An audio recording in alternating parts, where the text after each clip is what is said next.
Good morning, students. I am MRK. Today, class 11th standard maths, chapter 1, sets, relation and functions, exercise 2.9, partial fraction சொல்லுவாங்க. Very, very important exercise.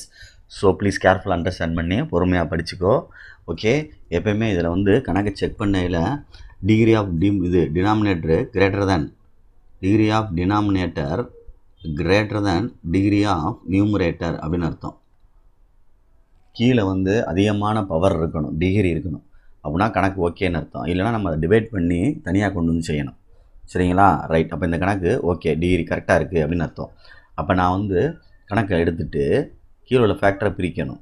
இந்த ஃபேக்டரை வந்து teachers வந்து வித்தியாசமாக செய்வாங்க. என்ன வித்தியாசமாக செய்வாங்கன்னா, இப்போ நான் இங்கனக்குள்ளே கியூபாடா தம்பி, சாரிடா, கியூப் இருக்குது இந்த இடத்துல. நான் கியூபில் இருந்து மினிமைஸ் பண்ணிக்கிட்டே கீழே கொண்டு போவேன். கியூப்லேருந்து மினிமைஸ் பண்ணி கீழே கொண்டு போவேன்னா முதல்ல வந்து கியூப்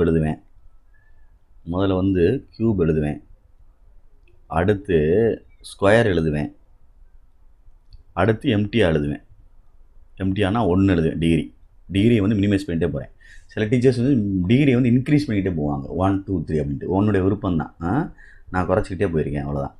உன்னுடைய விருப்பம். எந்த டீச்சர்ஸ் எப்படி சொல்கிறாங்களோ அது மாதிரி செஞ்சுக்கோ. ஓகே, இதை ஏ தான், இது பி தான், இது சி தான். இதுதான் கணக்குடைய ஆன்சரா தம்பி. இந்த கணக்கை இப்படி பிரிச்சுடுறோம், ஸ்ப்ளிட் பண்ணுறோம். அப்போ இது ரெண்டு எல்லாத்துக்கும் சேர்த்து எல்சிஎம் போடணும். அதுக்கெல்லாம் சேர்த்து அதை ஒன்று நான் சொன்னேன், லெஃப்ட் சைடில் பார்த்து போட்டுரு. இதில் இந்த லெஃப்ட் சைடில் என்ன இருக்குன்னு இதை பார்த்து இங்கே போட்டுரு. இப்போ இதை அப்படியே செட்டு அடிச்சிட்டோம்னா வெறும் ஏ மட்டும்தான் வரும். அதாவது 1 × ஏ அப்படின்னு அர்த்தம். இங்கே இது ரெண்டையும் அப்படியே கேன்சல் பண்ணிட்டா 1ன்னு வரும்டா. அந்த 1 மல்டிப்ளை பண்ணோம்னா 1 × ஏ அப்படின்னு அர்த்தம். இதெல்லாம் கணக்கு இதே மாதிரி நீ யோசிக்கணும். சரியா சொல்கிறது? ரைட்டு. அதே மாதிரி இது ரெண்டு அடிக்கணும். அடித்தா என்ன அன்பார், இது ரெண்டு அடிச்சிட்டா ரெண்டு கேன்சல் ஆகிடும். 2 டிகிரி போய் அப்போ ஒரு ஃபேக்டர் தனியாக இருக்கும். ஒரு ஃபேக்டர் தனியாக இருக்கிற x-3 மேலே கொண்டு மல்டிப்ளை பண்ணால் b × x-3ன்னு ஒரு ஃபேக்டர் ப்ளஸ் ஒரு ஃபேக்டர் கேன்சலாக 2 ஃபேக்டர் இருக்கும். 2 ஃபேக்டர் மேலே கொண்டு மல்டிப்ளை பண்ணால் c × x-3 ஹோல் ஸ்கொயர்னு அர்த்தம். அப்போ இதை அப்படியே அடிச்சிட்டோம்னா x டைரெக்டாக அப்படியே எழுதணும். a + b × x-3 + c × x-3 whole square.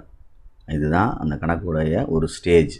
இதுக்கப்புறம் நான் சொன்ன மாதிரி ப்ரீவியஸ் சம்லேயே சொன்ன மாதிரி டீச்சர்ஸ் வேலை இதோட முடிஞ்சிருச்சு. இதுக்கப்புறம் நீ தான் உன்னுடைய நாலேஜை பொறுத்து சரி பண்ணணும், சிம்பிளிஃபை பண்ணி ஏபி கண்டுபிடிக்கணும். Okay, good. ஃபஸ்ட்டு புட்டு x = 3ன்னு கொடுப்போம். ஏன்னா இது -3 இருக்குது. அப்போ இங்கே +3 கொடுத்தோம்னா என்ன ஆயிரும்? ஆட்டோமேட்டிக்காக 0 ஆயிரும். ஃபேக்டரை பார்த்தே தெரிஞ்சு போயிடும். -3 இருக்கனால +3 கொடுத்தோம்னா ஆட்டோமேட்டிக்காக என்ன ஆயிரும்? 0 ஆயிரும். இதுலேயும் 3 கொடுத்தா என்ன ஆயிரும்? 0 ஆயிரும். ரெண்டும் ஒரே இதுதான். அப்போ 3 = a + b அப்படின்னு எழுதிட்டா அது 0 ஆயிரும். c என்ன ஆயிரும்? 0 ஆயிரும். அப்போ a = ஆன்சர் டேரெக்டாக என்ன வந்துடும்? 3 அப்படின்னு கிடைக்கும். இது ஒரு ஆன்சர். Okay students, good. அப்போ அடுத்து என்ன செய்யணும் அப்படின்னு பாரு. வேறு நம்பர் மாற்றணும். மாற்றினா வேறு என்ன போடலாம் யோசிச்சு பாரு. வேறு எதுவுமே போட முடியாது, ஏன்னா ஒரே ஃபேக்டர் இருக்குது. அதனால் சும்மா நானாக ஒரு நம்பர் போட்டு x = 0ன்னு ஒன்று போடுறேன். நானாக ஒரு நம்பர். அப்போ 0 = a + b × 0 போட்டால் என்ன வரும்? -3 + c × -3 ஹோல் ஸ்கொயர்னு வந்துடும். அப்போ a + -3b அப்படின்னு வந்துடும். ஓகேயா? ரைட். இது என்ன பாரு, -3 ஹோல் ஸ்கொயர் 9 + 9c. இது வந்து என்ன ஆயிரும்? 0. இப்போ இதுக்கு பதிலாக என்ன கொடுக்கலாம்? 3 கொடுக்கலாம். இந்த கொடுத்துருக்கு ஆன்சரு. இந்த ஆன்சரை இங்கே சப்ஸ்டிட் பண்ணுறேன். ஏக்கு பதிலாக 3 - 3b + 9c = என்னது? 0. இது 3 எங்கிட்ட வேணால் கொண்டு போயிரு. 3 எங்கிட்ட கொண்டு போயிட்டோம் அப்படின்னா நிதானமாக பொறுமையாக செஞ்சுக்கோ. அதாவது இந்த மேலேருந்தே வந்துடவா? சரி, மேலேருந்தே வரேன். பொறுமையாக செஞ்சுக்கோ. -3 = -3b + 9c. இதில் -3ஆல் டிவைட் பண்ணிட்டோம் அப்படின்னா இது 1 ஆயிரும். என்ன 1 ஆயிரும்? +1 ஆயிரும்.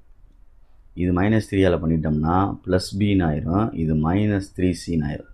இதுதான் ஃபஸ்ட் ஈக்குவேஷன். 3ஆல் என்ன செஞ்சுருக்கேன்? டிவைட் பண்ணி எடுத்துருக்கேன். ஃபஸ்ட் ஈக்குவேஷன் அப்படின்னு அர்த்தம். சரி, ரைட்டு. பொறுமையாக நிதானமாக ஹேண்டில் பண்ணணும்னு அவசரம் இல்லை. டைம் ஓடும், அவ்வளோதான். வேறு என்ன, பரவாயில்ல. நெக்ஸ்ட்டு இன்னொன்று போடு. x = 1ன்னு ஒன்று கொடு. எக்ஸ் ஈக்குவல் டு 1 கொடுத்தோம்னா இந்த இடத்துல கொடுக்கணும், அந்த பாக்ஸில் தான் கொடுக்கணும். டீச்சர்ஸ் ஒர்க்கு இதோட முடிஞ்சிச்சுன்னு பாருங்க, இந்த பாக்ஸில் தான் நீங்கள் கொடுக்கணும். அப்போ எக்ஸ் ஈக்குவல் 1 கொடுத்தோம்னா 1 equal to a plus b into -2 plus c -2 whole square 1 equal to a -2b plus 4c. Okay, அப்போ 1 equal to 3 -2b plus 4c.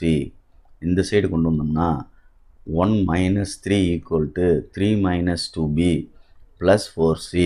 Okay, அப்போ -2 ஈக்குவல் டு இந்த 3 இங்கிட்டு போனால் வராது இல்லை, இந்த சைடில் 3 அந்த சைடு கொண்டு போயிட்டோம்ல, அவங்க 3 எப்படி வரும், வராது. Right, very good. Equal to என்னந்துருக்கா தம்பி, -2b ப்ளஸ் 4c. சரி, -2ஆல் டிவைட் பண்ணுறேன் இந்த ஈக்குவேஷனை. டிவைட் பண்ணோம்னா என்ன ஆகும் பாரு, ஈக்குவல் டு அங்கிட்டு போட்டுக்கிறேன், +1 ஆயிரும், இது வெறும் +bன்னு ஆயிரும், இது -2cன்னு ஆயிரும், -2cன்னு ஆயிரும். 2ஆல் டிவைட் பண்ணிட்டோம், -2ஆல். Okay, which is second equation. சரி, இப்போ 1வது ஈக்குவேஷனை கீழே எழுதுறேன், b - 3c ஈக்குவல் டு 1. இது first equation.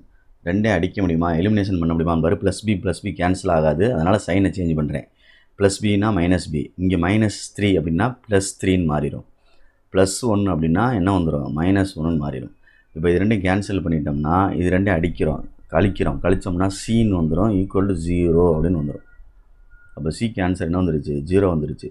If c is equal to 0 then substituting in c is equal to 0 then substituting in அப்படின்னு சொல்லி போட்டு ஆன்சர் எடுத்துக்க. c is equal to 0 then substituting in first equation அப்படின்னு எழுதிக்கோ. First equation ப்ரீஃபாக எழுதிக்கோ. Right, இப்போ நான் எழுதுகிறேன். ஃபஸ்ட் ஈக்குவேஷன் என்ன இருக்குது, b - 3c equal to 1, 3c. அப்போ c 0 ஆயிடுச்சுனால b ஈக்குவல் டு என்ன வந்துடும், 1 அப்படின்னு கிடச்சிடும். அப்போ ஃபைனல் ஆன்சரு நம்ம போகையில் பார்த்து கொண்டு போகணும், இந்த இடத்துக்கு தான் வரணும். எக்ஸு ஆன்சர் எழுதியில் பார்த்து எழுதிக்கோங்க. x by x minus 3 whole cube equal to ஏக்கு என்ன வந்துச்சு, 3 by x minus 3 whole square, whole cube. Next plus பிக்கு என்ன வந்துச்சு, 1 by x minus 3 whole square அப்படி வந்துச்சு. சிக்கு ஆன்சர் என்ன ஆயிடுச்சு, 0 ஆயிடுச்சு. அப்போ இதுதான் answer. Okay, thank you students, please கேர்ஃபுல்லாக படிச்சுக்கோ. தேங்க்யூ. சாரிப்பா தம்பி, ஒன் மினிட் -2ஆல் டிவைட் பண்ண சரியான்னு பார்த்துக்கோ. -2b +2 b ஆயிரும், +-2c ஆயிரும், இது -1 +1 தான் ஆகும். ரைட், இதுவும் கரெக்டாக இருக்குன்னு பார்த்துக்க. Okay, thank you.